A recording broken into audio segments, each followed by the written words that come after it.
नेपाल की राजनीति और समाज एक उथल-पुथल से गुजर रहे हैं। पाकिस्तान, अफगानिस्तान, म्यांमार, श्रीलंका और बांग्लादेश की तरह अब नेपाल भी युवाओं के विद्रोह का साक्षी बना है।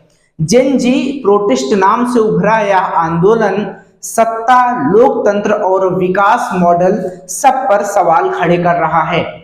नेपाल सरकार ने फेसबुक, व्हाट्सएप, इंस्टाग्राम, यूट्यूब और एक्स सहित 26 सोशल मीडिया प्लेटफॉर्म पर प्रतिबंध लगा दिया। सरकार ने तर्क दिया कि यह डिजिटल अपराध और फेक आईडी रोकने के लिए है, लेकिन युवाओं ने इसे अपनी आवाज दबाने की साजिश माना। यही कदम आंदोलन की सबसे बड़ी चिंगारी बना। सरकार को लगा था कि आलोचना थम जाएगी, लेकिन उल्टा हुआ। लाखों युवा सड़कों पर उतर आए और आंदोलन इतना व्यापक हो गया कि अंततः सरकार को प्रतिबंध वापस लेना पड़ा। इस विरोध ने पूरे नेपाल को झकझोर दिया। झड़पों में कम से कम 19 प्रदर्शनकारियों की मौत हुई और सैकड़ों घायल हो गए। प्रधानमंत्री केपी शर्मा ओली को इस्तीफा देना पड़ा और वे अब कार्यवाहक प्रधानमंत्री के रूप में हैं। कई मंत्रियों को भी इस्तीफा देना पड़ा और नेताओं पर हमले हुए। इस बीच एनजीओ हामी, नेपाल के प्रमुख सुडन गरुड़ युवाओं के बीच नए नेतृत्व के प्रतीक बन के सामने आए। बेरोजगारी इस आंदोलन का सबसे बड़ा ईंधन है। नेपाल में कुल बेरोजगारी दर 12.6% है और 15 से 24 वर्ष के युवाओं में यह 22.7% तक पहुंच चुकी है। यानी हर 5 में से 1 से ज्यादा युवा के पास रोजगार नहीं है। डिग्रियां बांटी जा रही हैं, लेकिन अवसर नहीं मिल रहे। यही वजह है कि लाखों नेपाली युवा रोजगार की तलाश में विदेश जाकर मजदूरी करने को मजबूर हैं। गरीबी अब भी नेपाल की कठोर सच्चाई है। लगभग 20% आबादी गरीबी रेखा से नीचे जी रही है। ग्रामीण इलाकों में यह आंकड़ा 25% से ज्यादा है, जबकि कर्णाली और सुदूर पश्चिम में 50% तक पहुंच चुका है।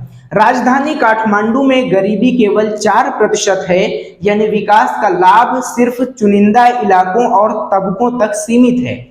असमानता ने लोकतंत्र की आत्मा को खोखला कर दिया है। नेताओं और अफसरों के बच्चों को सारे अवसर मिलते हैं, जबकि आम विद्यार्थियों के हिस्से में बेरोजगारी और भ्रष्टाचार आता है।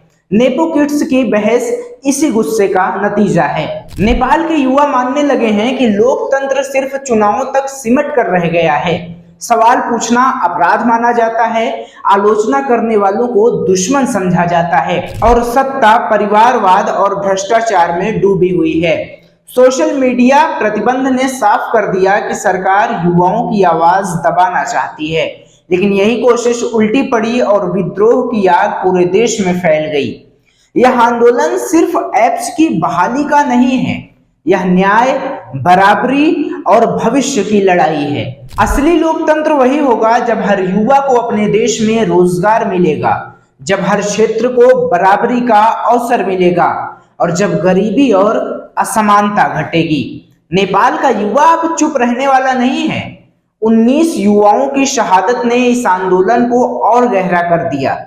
नेपाल अब एक ऐसे मोड़ पर खड़ा है जहां से या तो यह आंदोलन नई राजनीति, बराबरी और अवसर का रास्ता खोलेगा, या फिर सत्ता इसे पुराने ढर्रे में दबाने की कोशिश करेगी। लेकिन इतना तय है, नेपाल के युवा जाग चुके हैं। वे सवाल पूछेंगे, जवाब मांगेंगे और बदलाव ला कर रहेंगे।